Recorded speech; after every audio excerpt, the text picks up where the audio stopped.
I know you're a big fan, Michael. Oh yeah, big fan. My first experience with Tull was late. It was Aqualung. Aqualung hit the airwaves. Right, It was a right. big hit. It was a huge hit.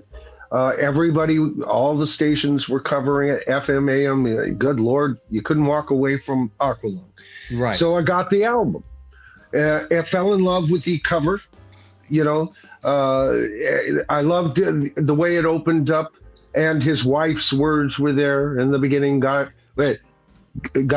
man created God, or something like that. So a very bittersweet translation of Genesis 1, but turned around, and with that statement, I heard, God, I'm wondering what is my favorite concept album of all time, and I see Aqualung as a concept album, despite anything that Ian Anderson has ever said.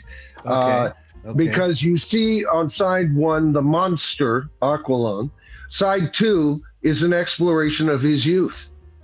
He was born a gentry kind of guy, sent off to school, as often kids were in those days, got a higher education, and walked out of that school with their God tucked up underneath his arm.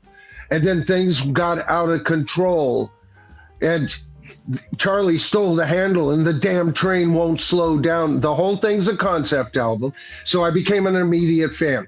And Thick as a Brick was like, I even at the time, I do not no longer think this, but at the time thought was even a more superior album. I think Aqualung is one of those golden albums that there's Aqualung, and then there's the rest of Tull to me.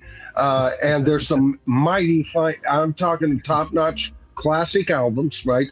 And so I bought that, and then Passion Play came out, and I saw them in San Francisco for the Passion, and whoever it was it Chris was saying that they were so damn tight, and I couldn't believe, because they're such a mishmash sound. All right. Now, I did want to say that my favorite personal album by them, it probably wouldn't be on anybody's top 3 list. I love Stormwatch.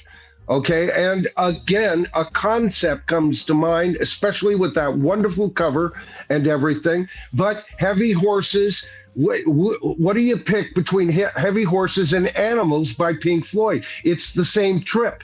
Animals representing different types of human beings. This was a band that created art, folks, and they put that art onto their covers, into their music.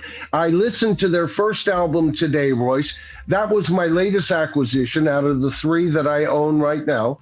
And I got to tell you, if I had heard them before, I'm not sure I would have fallen for it. That first track off the first album sounds almost like that Van Morrison, in the daydream. It almost has that jazz, and I wasn't a big fan of that. I love that song, but I didn't love that kind of jazz, based blues being played in 3/4 waltz and stuff. But I loved it. Today, I've got to get into their pre-Aqualung era, because I always eschewed from it. I thought of them, well, they came to life during Aqualung, maybe a few cuts, maybe a few cuts before that. I like about 3 cuts off this album, 2 cuts off that. So in a nutshell, that's what I feel about it. I think they are not only one of rock's better bands, but I think they belong on the top pantheon of bands. They offered a subgenre all into themselves, and it was always evolving. Sorry, David. No, that's okay, Michael. I just wanted to say that the comment you made about Aqualung, kind of like that's when Jethro Tull started. I don't think you're alone with that sentiment, actually. So anyway, we'll drop down to David now. It's a popular album. Yeah, it's like a gimme, Oh, you like Aqualung. Right. What a surprise, right? Right. So, David, big Jethro Tull fan, I take it. Yeah, I saw them 13 times. Actually saw obsessed much? Man, I am jealous. Ye are blessed, my son. I had the privilege when they were doing stages where two sides would come out into the audience. Oh, okay. They had a seat right near one of those jutting stages. Oh, okay. Yeah. Sit on by Ian Anderson out of his flute. Oh, Jesus. I mean, if you ever watch videos, you see it flying in the air. Okay. I mean, the thing about Tull is Tull was when they were on tour, and these guys would tour anywhere. I saw them in a gymnasium once of 5,000 people. It was a very large gymnasium, but only 5,000 people. But they came, and it was outside Chicago, and so they would play. They were tour monsters. I think a lot of people forget that about them. Yeah. And the other thing I would tell you is you've never heard Ian Anderson until you've heard him in quad. Oh, okay. This is the big one, Elizabeth. I knew we could count on you. Damn you, David. Yeah, so War Child and Aqualung came there. And of course, they gave us the first Viagra internal cover. The pop-up. That's what I mean. Pop up. Like the key bands of our era, they put so much into their album artwork, you know. It was just wonderful. Ian Anderson was kind of, he was very wild on stage, very theatrical, I would say. Yeah, I would say the same thing. You know, but he was so disciplined.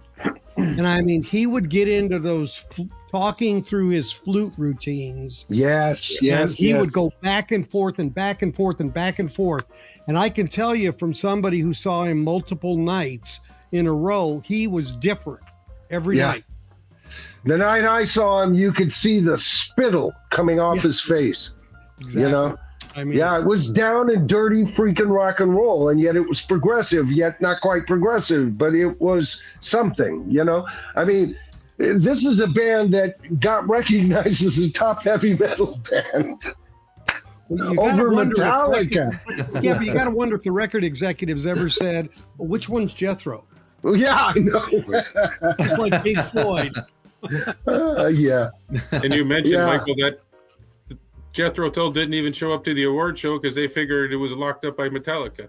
Right. No, that's right. They were Metallica was expected to walk away with it. Yeah, they didn't even bother showing up. They figured it was. No, they didn't.